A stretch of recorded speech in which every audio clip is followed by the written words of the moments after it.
YouTube, it's your girl Me-Anie here, and today we're going to do a little bit of makeup. We're going to compare two foundations. They're both by Revlon. This is the one that I've been using for the longest while. It's Revlon Color Stay in Cappuccino. Am I even looking at you guys? In Cappuccino. And then we're going to compare it to this new one that just came out. It's also by Revlon. It's called PhotoReady, and I talked about that last night. They both have the same number, well, the same name, I'm sorry. They're both called Cappuccino, but definitely I can see from looking at it now that I'm in the light, natural light anyway, the Cappuccino by PhotoReady looks a little bit lighter, and I can see that from the bottle. If you guys can see, this one looks lighter than this. So I'm going to, let's just put a little bit, I'm going to put that on right now, and I'm going to be using my stippling brush. So I just did a couple squirts onto this container. Gonna let that sit and settle for a little bit while I prime my face. To prime my face, you guys know I use the Peter Thomas Roth mattifying gel. I had this for about 4 months now, and it's still a good set in there. So I'm just gonna go ahead and put that on my forehead. Just in my T-zone, because that's where I normally would have my oil situation, which I don't have anymore thanks to the products that I'm using. So I do that, and then I go ahead and put on a little bit of this. This is, what is it, D-Slick by Urban Decay. So I just get a sponge and I dab it in there, and I just wipe it over my face. This I put all over my entire face. Just a really thin layer of it.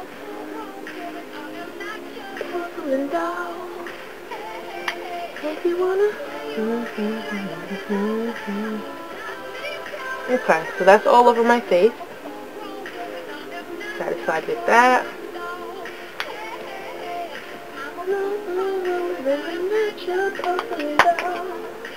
I have my Sonia Kashuk blending brush, not my blending brush, I'm sorry, my highlighter brush, also known as a stippling brush or a skunk brush, and I'm just going to dab it onto the foundation, and the brush is going to pick up the foundation on the tip, so it's going to look like that. And I'll start by putting it on my forehead. So you just dab. Oh, this is way light. Wow, this might not be good. This is, oh my goodness, this is so light. I don't know how you guys are seeing this. I should have done half my face. That's what I should have done. Should have done one half this PhotoReady stuff, and then the other half the Color Stay. Oh, MG. I am so not comfortable with this, but let's go ahead. It looks a little bit too orange for my complexion from what I can see right now. The consistency that I can see compared to the Revlon Color Stay is a little bit thicker. Oh boy. Alright. I think I'm going to need another squirt or two. Definitely thicker than the Color Stay. So now I'm going to move on to my cheek. I should have pulled my hair back. Dun, dun, dun, dun, dun. So this is basically what stippling does. I'm going to show you guys how it works with my regular foundation, because like I said, this is a little bit thicker, so it looks weird when I put it on. Oh my god. Alright, give it a chance. You can't knock it down before you try it, so let's finish up and see exactly what happens. You never know, it might turn out to be something nice.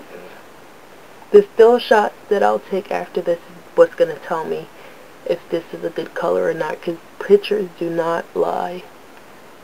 Pictures tell you everything you need to know. It tells you when you miss a spot, show you the streaks and everything. So even with the stippling brush, if I made any kind of mistakes, which is hard to do with this, a picture is going to show.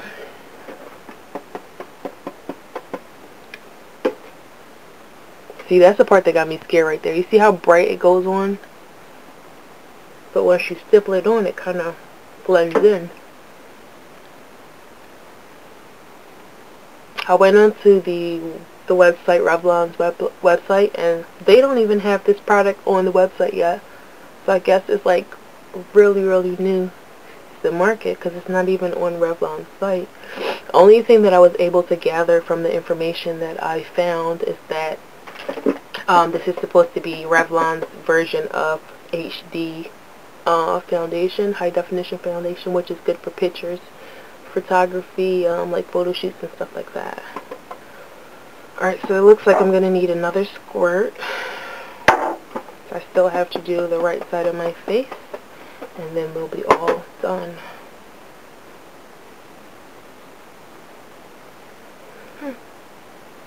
Doesn't look bad. Going on first is very, very scary. It looks like it's too bright, but once you blend this in and stipple it in, it looks pretty acceptable. What I normally do with my foundation after I apply it, if I see that it looks a little too moist and it's taken a little longer to dry than normal, and I just want to go ahead and get it all wrapped up, I don't use a setting powder. I would just get the same de-slick, that mattifying powder, and pat that on. It's going to deposit a little bit of the mattifying powder onto my face and at the same time set my makeup. So I use that on top as well if I feel as though I need to get my makeup set and dry and just all done so I can get on with what I'm doing. I'm not going to do that today because I want to get the full effect of this makeup. Okay, so you guys tell me. It doesn't look half bad. I'm going to take a few pictures, still pictures, to see what the camera is telling me on how this thing looks, and then I will be back. So, you guys just saw me apply the PhotoReady by Revlon and Cappucino, and I just used it with my stippling brush. Let's take a look and see. I'll be right back.